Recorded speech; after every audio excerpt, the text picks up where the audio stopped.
জঙ্গলে হায়নার শিয়ালদের উৎপাত বেড়েছে।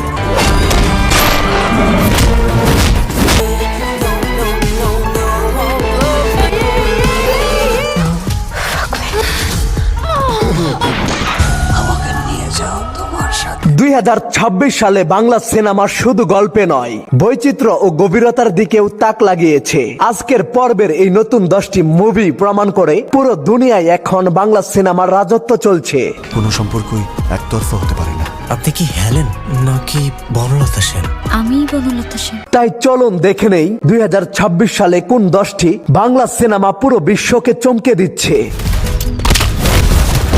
সিংহ, অনন্তলাল সিংহ। 10 নাম্বার, রক স্টার। বাংলা সিনেমার আলতু ফালতু কমার্শিয়াল মুভির ভিড়ে রোমান্স মিউজিক্যাল ধাঁচের রক স্টার ছিল এক emotional roller coaster.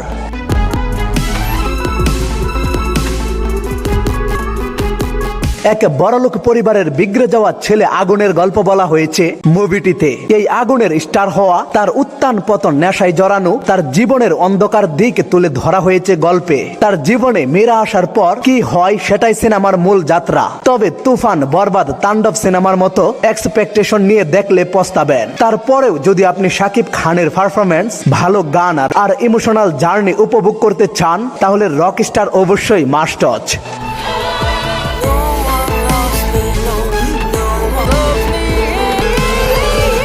9 number, Rohit. এই ঈদে মুক্তিপ্রাপ্ত রোহিত এক পিওরলি আর্ট জনরার বাংলাদেশি সিনেমা। তবে আপনার যদি একটু স্লো, ডার্ক টোন্ড বা নিঃশ্বাস বন্ধ করা অভিনয়, ব্যতিক্রমী কনসেপ্ট সিনেমাটোগ্রাফির একটা সিনেমা দেখতে চান, রোহিত আপনার জন্য মাস্ট ওয়াচ, গ্যারান্টেড। সাধু নামের এক গরিব রাখাল এবং তার পাগলি বউয়ের রুচিকর জীবনযাপন নিয়ে রোহিতের গল্প এগিয়ে যায়। কিন্তু এটা কি নিছকই একটি গ্রামীণ দম্পতির গল্প, না আছে আরো অনেক কিছু? মেজবাউর রহমান সুমনের এই সিনেমায় জাদুবাস্তব এলিমেন্ট আছে, প্রচুর পরিমাণ ধর্মীয় রেফারেন্সে ভরপুর। যারা ভালো গল্পের আর্ট ধর্মী মুভি পছন্দ করে, রোহিত তাদের জন্যই। তার নাম কি? না, হ্যাঁ, সাদের বাবা। 8 নাম্বার, ভানুপ্রিয়া ভূতের হোটেল। পাহাড়ের চূড়ায় রাজকীয় এক দালান, ভানুপ্রিয়া ভূতের হোটেল। বাইরে থেকে যতটা জকজকে, ভেতরে ঠিক ততটাই রহস্যময়। হোটেলটি তৈরি হয়েছে একটি পুরনো ব্রিটিশ আমলের সমাধিস্থলের উপর, কিন্তু মালিক পক্ষ সব কাগজপত্র নকল করে গড়ে তুলেছে আধুনিক বিলাসবহুল হোটেল, যার ফলে অতৃপ্ত আত্মা রেগে ফুঁসে ওঠে। এরপর হোটেলটিতে শুরু হয় অদ্ভুত সব ভৌতিক কাণ্ড।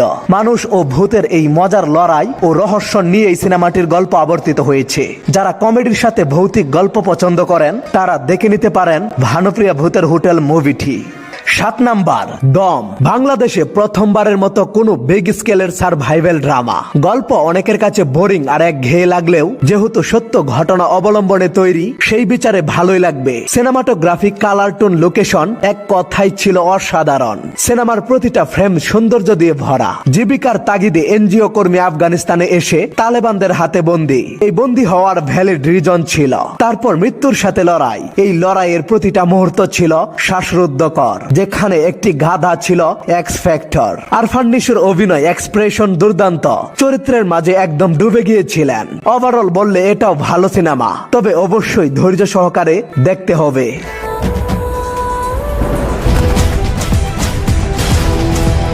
6 নাম্বার, বিজয়নগরের হিরে। 2026 সালে মুক্তিপ্রাপ্ত বিজয়নগরের হিরে সিনেমাটি কাকাবাবু সিরিজের জনপ্রিয় উপন্যাস অবলম্বনে নির্মিত, যেখানে বিজয়নগর সাম্রাজ্যের হারিয়ে যাওয়া অমূল্য হিরে উদ্ধারের অভিযানে নামে কাকাবাবু এবং সন্তু। এই হিরেটি অনেক বছর ধরে একটি বিশেষ সম্প্রদায়ের দ্বারা সুরক্ষিত ছিল। হিরেটি খোঁজার পথে তারা একের পর এক ধাঁধা, লোককথা এবং গুপ্ত ধনের লোভী শত্রুদের মুখোমুখি হয়। কাকাবাবুর চরিত্রে প্রসেনজিৎ চট্টোপাধ্যায় তার বুদ্ধিমত্তা এবং সাহস ব্যবহার করে খুলেন একের পর এক রহস্যের জটলা। আসলে এটি একটি ফ্যামিলি অ্যাডভেঞ্চার সিনেমা, যেখানে ইতিহাস ও রহস্যের চমৎকার মিশ্রণ রয়েছে। ইতিহাসে 5 number the academy of fine arts. একদম র আর গ্রিটি টোনের ক্রাইম থ্রিলার সিনেমা এটি। পুরো মুভি জুড়ে ডার্ক হিউমার, ব্রুটাল ভায়োলেন্স আর খুন, চুরি, যৌনতা এবং তীব্র মাদকের চিত্র ফুটিয়ে তোলা হয়েছে। সিনেমাতে পায়েল সরকার বেশ সাহসী ও খোলামেলা পারফরমেন্স দিয়েছে, যা চরিত্রটাকে আরো ইন্টেন্স করেছে। টরেন্টিনো স্টাইলের ডায়লগ, আনপ্রেডিক্টেবল টুইস্ট আর ভায়োলেন্ট অ্যাটমসফিয়ার মুভিটাকে আলাদা ভাইব দেয়। জয়ব্রত দাস পরিচালিত এই সিনেমাটি অবশ্যই একা দেখবেন। 4 নাম্বার বনলতা সেন। 2026 সালের ঈদ উল আজহায় মুক্তিপ্রাপ্ত বনলতা সেন দর্শকদের এক আধ্যাত্মিক জগতে নিয়ে যায়। কবি জীবনানন্দ দাশের জীবনের গল্পে ভর করে নির্মিত এই সিনেমার ভাবমূর্তি অত্যন্ত গভীর, যা সব ধরনের অডিয়েন্স বুঝতেই পারবে না। খায়রুল বাশার ইতিহাসের জীবনানন্দকে পর্দায় তুলে ধরেছে। একাধিক নারীতে আসক্ত এই কবির ট্র্যাজেডিক জীবদ্দশাকে সুন্দর করে উপস্থাপন করেছে মাসুদ হাসান উজ্জ্বল। সচরাচর বাণিজ্যিক ট্রেন্ডের বাইরে গিয়ে অন্যরকম ক্লাসিক কিছু দেখতে চাইলে বনলতা সেন আপনার জন্যই। 3 নাম্বার প্রেসার কুকার। ঢাকা শহরের বিভিন্ন শ্রেণীর বিভিন্ন স্তরের মানুষের ভিন্ন ভিন্ন গল্প, যাদের প্রত্যেকের আলাদা আলাদা সমস্যা, স্ট্রাগল, লড়াই করা আর ঘটনাচক্রে সবার একে অপরের সঙ্গে জড়িয়ে যাওয়া, এমন হাইপারলিংক স্টোরি নিয়ে পরিচালক রায়হান রাফির দুর্দান্ত একটা সিনেমা প্রেসার কুকার। স্টার কাস্টে ভরপুর এই সিনেমায় আলাদা করে নাফিজা তুষি নজর কেড়েছেন। সাথে শবনম বুবলি, মারিয়া শান্ত, ফজলুর রহমান বাবু, চঞ্চল চৌধুরী, মিশা সওদাগরও ভালো পারফরমেন্স উপহার দিয়েছে। কালার টোন কিছুটা ডার্ক ছিল, যা সিনেমায় অন্যরকম আবহাওয়া তৈরি করেছিল। এছাড়াও সিনেমাটোগ্রাফি ভিজুয়াল ছিল অনেক শার্প, এক সেকেন্ডও স্কিপ করার কোনো সুযোগ নেই। 2 নাম্বার বনলতা এক্সপ্রেস। ভায়োলেন্স আর রক্তারক্তির মাঝে বনলতা এক্সপ্রেস যেন মন ছুঁয়ে যাওয়ার মতো ফিল গুড সিনেমা, যেটা আবার হুমায়ুন আহমেদের কিছুক্ষণ উপন্যাস অবলম্বনে নির্মিত। বাকিটা তানিম নূর তার নিজস্ব কারিশমা দিয়ে উপস্থাপন করেছে। একটা ট্রেন জার্নির মাধ্যমে কি নিখুঁত ভাবে জীবনের চিরায়ত সত্যগুলো তুলে ধরা হয়েছে। কেউ ভালোবাসা পায় না, কেউ ভালোবাসার নামে পায় প্রতারণা, কেউ ভালোবাসা পেয়েও হারিয়ে ফেলে, কেউ ভালোবাসায় নিজেকেই দোষী করে, আবার কেউ নিজের ভুলটা বুঝতে শেখে। হাসি, কান্না, ইমোশনে ভরপুর এই ফিল্ম এক কথায় চমৎকার একটা জার্নি। মিউজিক, ভিজুয়াল, ক্যামেরার কাজ সবকিছু ছিল টপ নচ। পুরো ফ্যামিলি নিয়ে এনজয় করার মতো সিনেমা বনলতা এক্সপ্রেস। আজকের 1 নম্বরের নতুন মুক্তিপ্রাপ্ত কোন সিনেমাটি রাখা উচিত ছিল তা কমেন্টে জানিয়ে দিন। ভিডিওটি শেষ করলাম, তবে 2026 সালের সেরা কয়েকটি বাংলা সিনেমার নাম বলে যান। আর এরকম ভিডিও পেতে চ্যানেলটি সাবস্ক্রাইব করে আমাদের পাশেই থাকুন। ধন্যবাদ সবাইকে।